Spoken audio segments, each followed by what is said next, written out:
Go ahead, guys. All right. Jennifer, congratulations on a really impressive win. Is that how you expected the fight to go? Thank you. I didn't know that it was going to end that early. I, was hoping to do a little bit more striking and then, maybe work on all the things that we have been working on in this camp, because I've had a really good fight camp. So, I wanted to show all of that, but anything can happen in a fight, and so the opportunity presented itself. So I took it. Yeah. Would you say that that going to the Olympics, in a sense, it's a big occasion, there's a lot at stake, you're representing your country, kind of prepares you for these kind of occasions? Yes, I mean the Olympics, that was the the biggest and largest stage that I've ever performed at, so it definitely gave me the experience as far as the big lights and all the pressure. So for me, the mental game and just relaxing myself is a big part. That's also part of my training camp, especially the last week leading up to the fight. So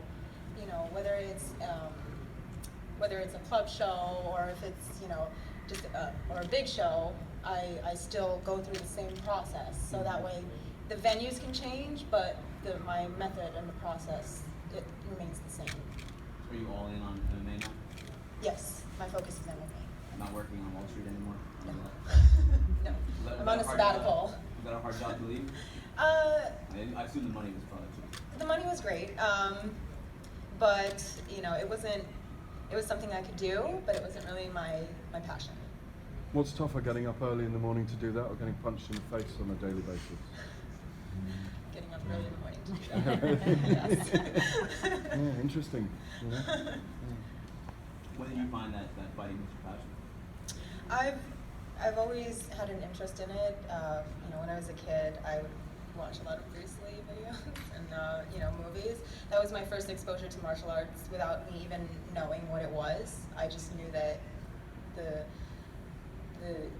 discipline and the lifestyle was kind of something that just caught my attention. So I was finally able to start formally training after college, actually.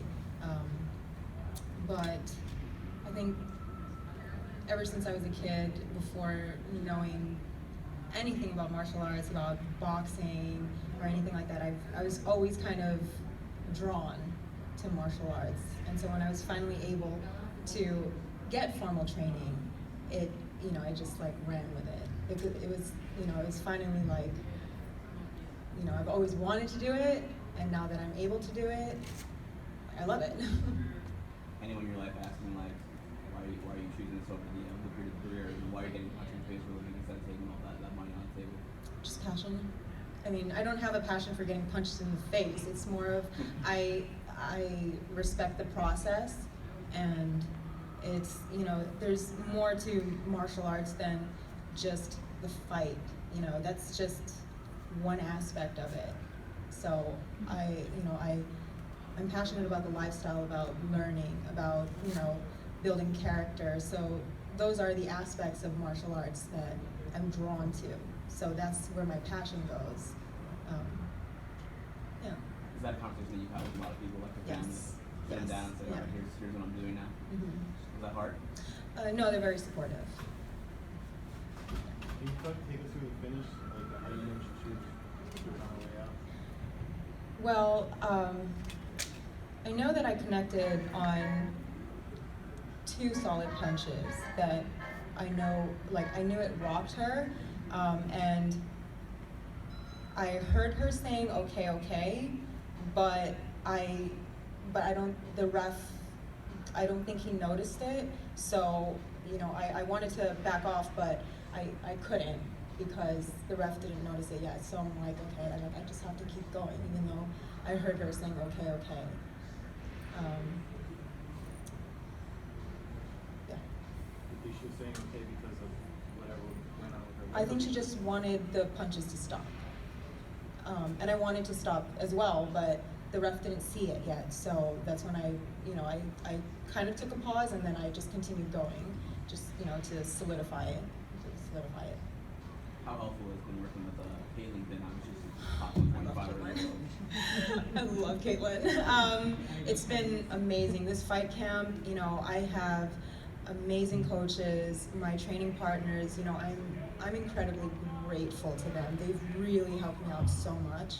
So, you know, I'm just really thankful and grateful to all my amazing coaches and just an incredible team that I have. How are you going to celebrate your first win in MMA? It's a hard question. Guinness? Yes, Guinness. I was like, do I say that here? But in my head, that's exactly what I was thinking.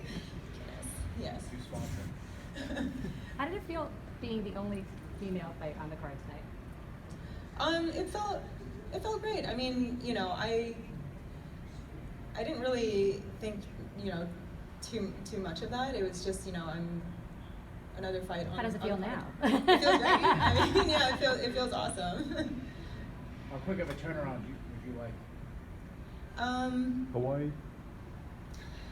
I was actually thinking of going there to watch and support my teammate fight, but then also because I have family that live out in Hawaii, and so if I go there, they would probably want me to, you know, go to all these luau's and barbecues, and I'm not going to object to that.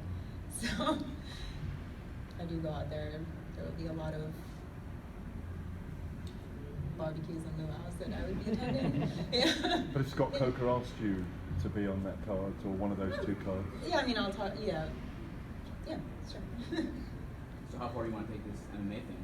This is your new thing. This is your new career. Right? Yeah. So you wanna- Well, we'll see how far we can take it. I don't have all the answers right now. I'm just really, because I'm still very excited. But I still have a lot to learn. You know, but I'm very trusting of my team, and so, you know, when they say it's go time, then it's go time. So yeah, I defer to them on almost everything. You You have to learn. What is your big thing you have to learn? Well, on top of, aside from technique, you know, like a lot of ground game, you know, because striking is my background, so there's just so many aspects to MMA that, you know, that's new to me, which includes, you know, the cage wrestling. You know, the cage is, when your back hits the cage, it's different than when your back hits the ropes. There's a little bit give on the ropes, and so it's just a different feel. So there are a lot of aspects that I still have to work on, but you know, I'm patient, and I just respect the process. So you know, we'll just take it one step at a time. You're a natural strawweight, but Bellator doesn't currently have the division. Would you consider a move up to flyweight if it meant pursuing a title there? It's just really hard for me to keep the weight off, because when we go into fight camp, you know, even if I was eating a lot, we would be training so much that it would be. It's usually really hard for me to maintain 120, unless I'm not in fight camp. So I don't think anytime soon I would be fighting flyweight. I prefer strawweight. Thank you. You were scheduled to fight your opponent as an amateur, and now flyweight as a pro. Did it feel like one really long fight camp, and what went behind making it a pro fight instead? It didn't feel like a long camp. You know, like that's just how the fight game is.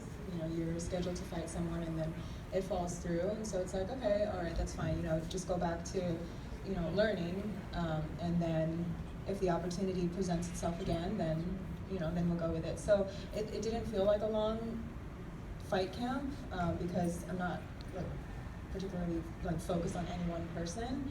I'm more focused on evolving in my game, in this sport. So it felt like, you know, any other fight. And as a former Olympian, you're going to have a lot of hype around you. Is that something you want, something you enjoy? You have all the media here for your first fight. Do you look forward to that, and do you want the hype? I mean, I always look forward to, you know, new experiences. This is definitely one of those. So I'm not, I don't have that much experience with it yet, but I can warm up to it. You know, I'm adaptable, like water boosting. He said be like water, so. Thanks for explaining that for us. Jennifer, you, I think, was it Micronesia you carried the flag for in Rio? Yes. Yeah. You know, obviously, you know, you have a history with those islands. You said you've got family in Hawaii. Have you looked back into your family? I mean, I want to ask you why you started fighting, but have you looked back in the family to see if there are people in the tree, the family tree, who are fighters as well? Well, my dad has some experience in martial arts. He, you know, he practiced Taekwondo, and I asked him to show me, you know, like to teach me some techniques, and he did. But you know, with the rule was I just couldn't use it outside of the house. But being very excited, you know, and with all my cousins and my siblings, we would play fight all the time. And so, you know, I'm like, hey, I learned this new technique, used it, and then got in trouble. So he just squashed that. But he's the only person in my immediate family that's had some experience with martial arts. They're trying to develop organized sports, and they've recently become a member of AIBA, which is the International Boxing Association. So that was as of 2000, I think, like 14. And so ever since they became a member, you know, they recruited me and asked me to, you know, to represent the country. So they're trying to grow the program, and with a focus in boxing. As far as any other martial arts, I think I'm not in Micronesia. I'm not aware that they're trying to grow any of those programs, but I know for boxing they definitely are. And will you work to try and, you know, having been in the Olympics, do you think kind of MMA deserves to be in the Olympics at some point as well? And would you like to see women's MMA in it first of all? I mean, I'd definitely like to see all martial arts as an Olympic sport. It's, you know, there's a lot of politics and financial decisions behind these, you know, those sports before they even get approved. I know that Muay Thai is on the list as a potential Olympic sport. But yeah, I mean, you know, I'm always excited to see the skill set and the talent in martial arts, and, you know, to give them that platform to be able to showcase that skill set to the world, I think would be amazing and would be great. So yes, you know, eventually I would love to see all those martial arts showcased in the Olympics. When you were in college, did you have imagined then that one day you'd be in the Olympics and now knocking people out, you know, at a big MMA show? Well, when they announced when I was still in college, I wanted to get into boxing. They announced that they would be including the women's division in 2012, and so it was in 2012 was when I got really serious about the next run. But prior to that, prior to the announcement, I just knew that I wanted to get started with my formal training in boxing. And after your boxing career, what was it like stepping into the cage under these lights as a professional for the first time and getting your hand raised a couple minutes later? It's just a surreal feeling, you know. I was just really excited, and I still am excited. But in a nutshell, it's just very surreal, and I'm just trying to soak it all in. Bring on the Guinness then, eh? Bring on the Guinness, yes. Do you have a preference, MMA or boxing? I don't have a preference because it's like comparing apples and oranges. They're not the same sport. There are aspects that transfer over, but you know, you can't really like compare the two because they're just too many. There are too many variables and just different elements to each. And you know, in boxing, I know that it's, you know, you can have that purist mentality in boxing. In MMA, because you're including so many different disciplines, you can't really focus on a purist mentality, whether it's boxing, taekwondo, jiu-jitsu. There's that transition in between disciplines that you have to take into consideration. So kind of, you know, my stance on that. I love them both. Yeah. Good. Thank you very much. Thank you. Awesome.